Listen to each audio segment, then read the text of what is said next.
ഇന്നത്തെ നമ്മുടെ റെസിപ്പി ഉഴുന്നോ ഈസ്റ്റോ ഒന്നും ചേർക്കാതെ നല്ല പെർഫെക്റ്റ് ആയിട്ട് ഉണ്ടാക്കിയെടുക്കാൻ പറ്റുന്ന അടിപൊളി ടേസ്റ്റുള്ള ഒരു കോട്ടൻ ദോശൻ്റെ റെസിപ്പിയാണ്.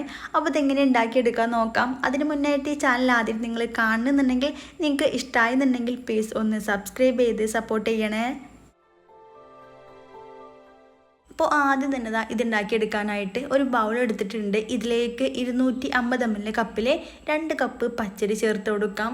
പിന്നെ നിങ്ങൾ ഏത് കപ്പിലാണോ എടുക്കുന്നത് അതേ കപ്പിൽ തന്നെ ബാക്കിയുള്ളതും എല്ലാതും അളന്നെടുത്താൽ മതിയാകും. ഇതുപോലത്തെ മെഷറിംഗ് കപ്പ് വേണമെന്നൊന്നുമില്ല. നല്ല പോലെ കഴുകി വൃത്തിയാക്കിയിട്ട് എടുക്കാം. ഇതിവിടെ നല്ല രീതിയിൽ കഴുകി വൃത്തിയാക്കി എടുത്തിട്ടുണ്ട്. ഇനി ഇതിലേക്ക് കുറച്ച് അധികം തന്നെ വെള്ളം ചേർത്ത് കൊടുക്കാം.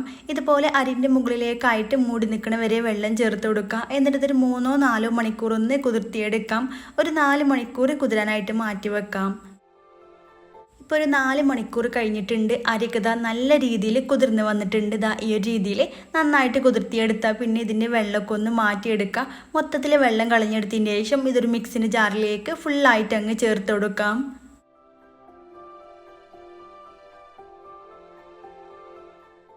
അരി മൊത്തത്തിൽ ചേർത്ത് കഴിഞ്ഞാൽ ഇതിലേക്ക് 1 കപ്പ് വേവിച്ച ചോറും കൂടെ ചേർത്ത് കൊടുക്കാം. ഞാനിവിടെ വെള്ള അരിൻ്റെ ചോറാണ് എടുത്തിട്ടുള്ളത്. അപ്പോൾ നല്ലൊരു കളറ് കിട്ടും. കൂടെ തന്നെ ഇതിലേക്ക് 1 കപ്പ് ചിരകിയ തേങ്ങയും കൂടെ ചേർത്ത് കൊടുക്കാം. തേങ്ങൻ്റെ അളവ് നിങ്ങൾക്ക് കൂട്ടിയിട്ടും കുറച്ചിട്ടൊക്കെ എടുക്കാം. പിന്നെ ഒരു ബ്രൗൺ പോർഷൻ മാറ്റിയിട്ട് എടുക്കുകയാണെങ്കിൽ നല്ലൊരു കളറ് കിട്ടും. ഇനി ഇതിലേക്ക് ഒരു 2 കപ്പിനേക്കാളും കൂടുതലായിട്ട് വെള്ളം ചേർത്ത് കൊടുക്കാം. എനിക്കിതിലേക്ക് 2 കപ്പും പിന്നെ ഒരു 1/4 കപ്പിൻ്റെ അടുത്തായിട്ടാണ് വെള്ളം വേണ്ടി വന്നിട്ടുള്ളത്. ഇതുപോലെ ഇങ്ങനെ ലെവൽ ചെയ്ത് നിൽക്കണം കേട്ടോ. വെള്ളം ഒത്തിരി കൂടി പോകണം. നല്ല പോലെ ഒന്ന് അടിച്ചെടുക്കാം. നന്നായിട്ട് അടിച്ചെടുക്കണം. പിന്നെ നിങ്ങൾ മിക്സിൻ്റെ ജാറിൽ മൊത്തത്തിൽ കൊള്ളൂല എന്നുണ്ടെങ്കിൽ 2 പ്രാവശ്യമായിട്ട് അടിച്ചെടുത്താലും മതിയാകും. ഇനി അടിച്ചെടുത്ത മിക്സ് മൊത്തത്തിൽ ഈ ഒരു ബൗളിലേക്ക് അങ്ങ് ചേർത്ത് കൊടുക്കാം. ഫുള്ളായിട്ട് ഇതിലേക്ക് ചേർക്കുന്നുണ്ട്. ഈ ഒരു തിക്നെസ് ആണ് കേട്ടോ ഈ ഒരു ബാറ്ററിന് വേണ്ടത്. ഒത്തിരി ലൂസായി പോകരുന്ന, അധികം അങ്ങ് കട്ടിയായിട്ടും അല്ല. ഒത്തിരി കട്ടിയായി പോയി കഴിഞ്ഞാൽ അത്രയ്ക്ക് അങ്ങ് സോഫ്റ്റായിട്ട് കിട്ടൂല.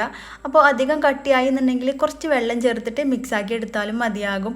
ഈ ഒരു രീതിയിൽ സാധാരണ ദോശമാവിൻ്റെയൊക്കെ ഒരു തിക്നെസ് ആണ് ഉള്ളത്. ഇനി അടച്ച് വെക്കാം. എന്നിട്ട് ഒരു ഓവർനൈറ്റ് അങ്ങ് മാറ്റി വെക്കാം. തണുപ്പായതുകൊണ്ട് തന്നെ കുറച്ച് അധികം സമയമെടുക്കും പൊങ്ങി വരാനായിട്ട്. ഇനി റൈസ് കുക്കറൊക്കെ ഉണ്ടെന്നുണ്ടെങ്കിൽ അതിലേക്ക് ഇറക്കി വെക്കുകയാണെങ്കിൽ നല്ല രീതിയിൽ പെട്ടെന്ന് തന്നെ പൊങ്ങിയിട്ട് വരും. ഇതിവിടെ ഒരു ഓവർനൈറ്റ് വെച്ചതിന് ശേഷം പുറത്തെടുത്തിട്ടുണ്ട്. ഞാൻ റൈസ് കുക്കറിലാണ് കേട്ടോ ഇറക്കി വെച്ചിട്ടുണ്ടായിരുന്നത്. ഇതുപോലെ നന്നായിട്ട് പൊങ്ങി വന്നിട്ടുണ്ട്. റൈസ് കുക്കറിൽ വെക്കുകയാണെങ്കിൽ നല്ല പോലെ തന്നെ പൊങ്ങിയിട്ട് വരും. ഈസ്റ്റ് ഒന്നും ചേർക്കാതെ തന്നെ ഇതുപോലെ നന്നായിട്ട് പൊങ്ങിയിട്ട് നല്ല രീതിയിൽ കിട്ടിയിട്ടുണ്ട്. നല്ല സോഫ്റ്റ് ആയിട്ടുള്ള ബാറ്ററായിട്ട് വന്നിട്ടുണ്ട്. ഇതിലേക്ക് ആവശ്യമായിട്ടുള്ള ഉപ്പ് ചേർക്കാം. ഞാനിത് ഒരു 1.5 ടീസ്പൂണിൻ്റെ അടുത്തായിട്ട് ഉപ്പ് ചേർത്തിട്ടുണ്ട്. നോക്കിയിട്ട് അതിനനുസരിച്ച് കൂട്ടിയിട്ടും കുറച്ചിട്ടൊക്കെ എടുക്കാം കേട്ടോ. ഇനി ഇതിലേക്ക് ഒരു 1/4 ടീസ്പൂണ് ബേക്കിംഗ് സോഡയും കൂടെ ചേർത്ത് കൊടുക്കാം. സോഡാപ്പൊടി ഉണ്ടല്ലോ, അതാണ്. നിർബന്ധമില്ല. നല്ല പോലെ ഹോൾസ് വരണമെന്നുണ്ടെങ്കിൽ മാത്രം ചേർത്താൽ മതിയാകും. ഇല്ലാന്നുണ്ടെങ്കിലും ഈ ഒരു ബേക്കിംഗ് സോഡ ചേർത്തിട്ടില്ലെങ്കിൽ നല്ല പോലെ ഹോൾസ് ഉണ്ടാകും കേട്ടോ. അപ്പോൾ നിങ്ങൾക്ക് വേണമെങ്കിൽ ചേർത്ത് കൊടുക്കുക. നല്ല രീതിയിൽ മിക്സ് ചെയ്ത് യോജിപ്പിച്ചെടുക്കാം. ഇനി നമുക്ക് ദോശ ചുട്ടെടുക്കാം. ചുട്ടെടുക്കുക. അതിനായിട്ട് ദോശ തവ വെച്ചിട്ടുണ്ട്. നല്ല പോലെ ചൂടായിട്ട് വന്നാൽ ഒരു തവി മാവങ്ങ് കോരി ഒഴിച്ചു കൊടുക്കുക. എന്നിട്ട് ജസ്റ്റ് ഒന്ന് പരത്തി കൊടുക്കുക. ഒത്തിരി പരത്തി നൈസാക്കി എടുക്കണ്ട, ജസ്റ്റ് ഒന്ന് പരത്തി എടുക്കുക. എന്നിട്ട് തീ നല്ല പോലെ ഹൈ ഫ്ലെയിമിലേക്ക് ഇട്ട് കൊടുക്കുക. അപ്പോൾ പെട്ടെന്ന് തന്നെ ഹോൾസ് വരും.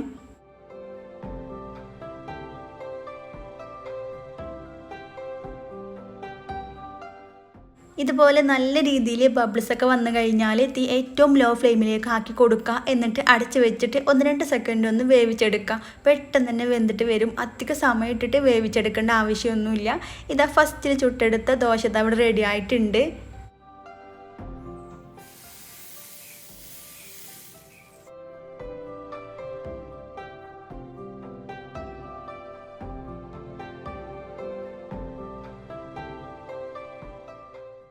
ഇതിവിടെ മൊത്തത്തിൽ ചുട്ടെടുത്തിട്ടുണ്ട്. നല്ല രീതിയിൽ നല്ല ഹോൾസോട് കൂടിയിട്ട് കിട്ടിയിട്ടുണ്ട്.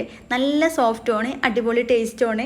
നല്ല ചിക്കൻ കറിയുടെ അല്ലെങ്കിൽ മുട്ടക്കറിയുടെ ഒക്കെ കൂടെ അടിപൊളി കോമ്പിനേഷനാണ്. അതൊക്കെ നിങ്ങൾ ഇഷ്ടത്തിനനുസരിച്ച് എടുക്കാവുന്നേ ഉള്ളൂ. ഇതുപോലെ ഹോൾസ് വന്നിട്ടുണ്ട്. ഇതിലേക്ക് ഉഴുന്നോ അതുപോലെ ഈസ്റ്റ് ഒന്നും ചേർക്കണ്ട, അല്ലാതെ തന്നെ നല്ല അടിപൊളിയായിട്ട് കിട്ടും. എല്ലാവരും ഉണ്ടാക്കി നോക്കുക. ഉറപ്പായിട്ടും നിങ്ങൾക്ക് ഇഷ്ടമാകും. ഉണ്ടാക്കി നോക്കുകയാണെന്നുണ്ടെങ്കിൽ കമൻറ്റ് അറിയിക്കാൻ മറക്കരുത്. വീഡിയോ ഇഷ്ടമായെന്നുണ്ടെങ്കിൽ ലൈക്ക് ചെയ്യുക. നിങ്ങളെ ഫ്രണ്ട്സിനും ഫാമിലിക്കും ഷെയർ ചെയ്ത് കൊടുക്കുക. വീണ്ടും ഇതുപോലത്തെ അടിപൊളിയായിട്ടുള്ള റെസിപ്പി ആയിട്ട് കാണാം. താങ്ക്